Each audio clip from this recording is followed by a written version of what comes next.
Now let us understand in this particular slide कि principles of development होते क्या हैं. ठीक है, इनको समझते हैं कि इनको फॉलो करने से टीचर्स को क्या हेल्प रहती है. ठीक है, इसके की प्रिंसिपल्स कौन कौन से, एक शॉर्ट डिटेल.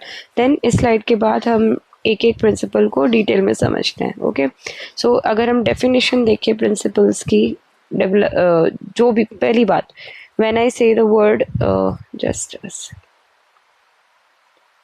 डेफिनेशन देखें अगर हम प्रिंसिपल की, जो वर्ड प्रिंसिपल होता है, ठीक है, इट इज़ प्रिंसिपल मतलब कि जो रूल्स होते हैं. ठीक है, एंड रूल्स जो होते हैं वो स्पेसिफिक रहते हैं, वो कम ही चेंज होते हैं. ठीक है, that is why we are studying principles of development. ठीक है, दे आर यूनिवर्सल लॉज और patterns that describe how development occurs in all human beings regardless of culture, race और geography. किसी भी ह्यूमन बीइंग कोई भी कल्चर से हो, कैसी भी रेस से हो, का मतलब है कि किस तरीके की वो सभ्यता से आते हैं. ठीक है, कैसे एरिया में रहते हैं, geography of that particular place. तो ये सब उनकी डेवलपमेंट को इफ़ेक्ट नहीं करेगी, वो उन सबको ध्यान में रखते हुए स्टिल डेवलप होंगे. हो सकता है एक सिटी के बच्चे में जो डेवलपमेंट हमें स्लो लग रहा है, वही एक गांव के बच्चे में हमें फास्ट लगे. ठीक है, these principles were identified through careful observation and research by developmental psychologists. So different psychologists ने बहुत सारी research करी, observe किया, अलग अलग जगह के बच्चों को observe किया, शहर में, गांव में, ट्राइब में, कबीलों में. ठीक है, and they worked out a theory कि चाहे ये कहीं भी रह रहे हैं, किसी भी जनजाति से बिलोंग करते हैं, लेकिन इन सब में जो डेवलपमेंट है वो अपने अकॉर्डिंग, अपने पेस पे हो रहा है. ठीक है, development does not stop. Okay, example is similar here. Every baby in the world, in India, America और Africa, learns to sit before standing.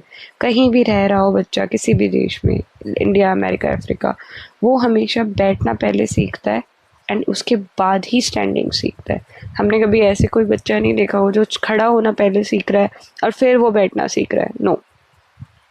So this universal order proves that development follows fixed principle. And therefore हम कह सकते हैं कि जो development है वो एक फिक्स्ड फॉर्म में होता है, फिक्स्ड प्रिंसिपल्स के साथ होता है, एंड इसलिए हमें वो प्रिंसिपल्स को समझना ज़रूरी है. नाउ हम ये समझते हैं कि प्रिंसिपल्स जो होते हैं, उन प्रिंसिपल्स को नज़र में रखते हुए काम करना टीचर्स के लिए क्यों इम्पोर्टेंट होता है.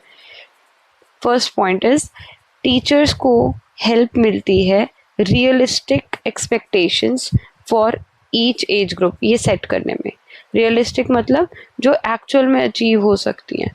ठीक है, टीचर्स को लेसन प्लान बनाने में बहुत हेल्प मिलती है. Teach in the right sequence at the right time. Okay, now lesson plan आपको पता है एज अ टीचर कितनी इंपॉर्टेंट चीज़ होती है. आप उसमें सब कुछ जॉट डाउन करते हो. ठीक है, आप क्या पढ़ाने वाले हो, कैसे पढ़ाने वाले हो, आपके लर्नर पे क्या इफेक्ट आएगा उसका. ठीक है, सो इस एरिया में प्रिंसिपल्स को जानने से अच्छे से आप हर बच्चे को ठीक टाइम पे ठीक सीक्वेंस में पढ़ाने के लिए एक वैलिड लेसन प्लान बना सकते हो. Then third point is help identify children with development delays early.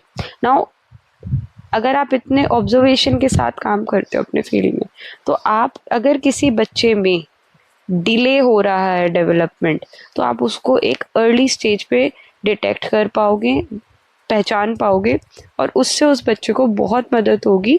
क्योंकि एक बार जब आप यंग एज में होते हो, राइट, तो आपको किसी भी चीज़ के लिए मोल्ड करना बहुत इजी होता है. लेकिन जैसे जैसे आप ग्रो करते जाते हो, तो आपको मोल्ड करना, आप में चेंजेस लाना, आप में परिवर्तन लाना बहुत डिफ़िकल्ट हो जाता है.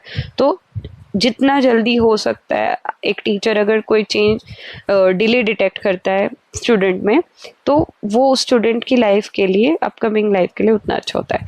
देन टीचर्स को रिमाइंड कराता है, ये प्रिंसिपल्स सभी टीचर्स को रिमाइंड कराते हैं कि हर बच्चा यूनिक है एंड हमें कंपैरिजन बिल्कुल भी नहीं करना चाहिए.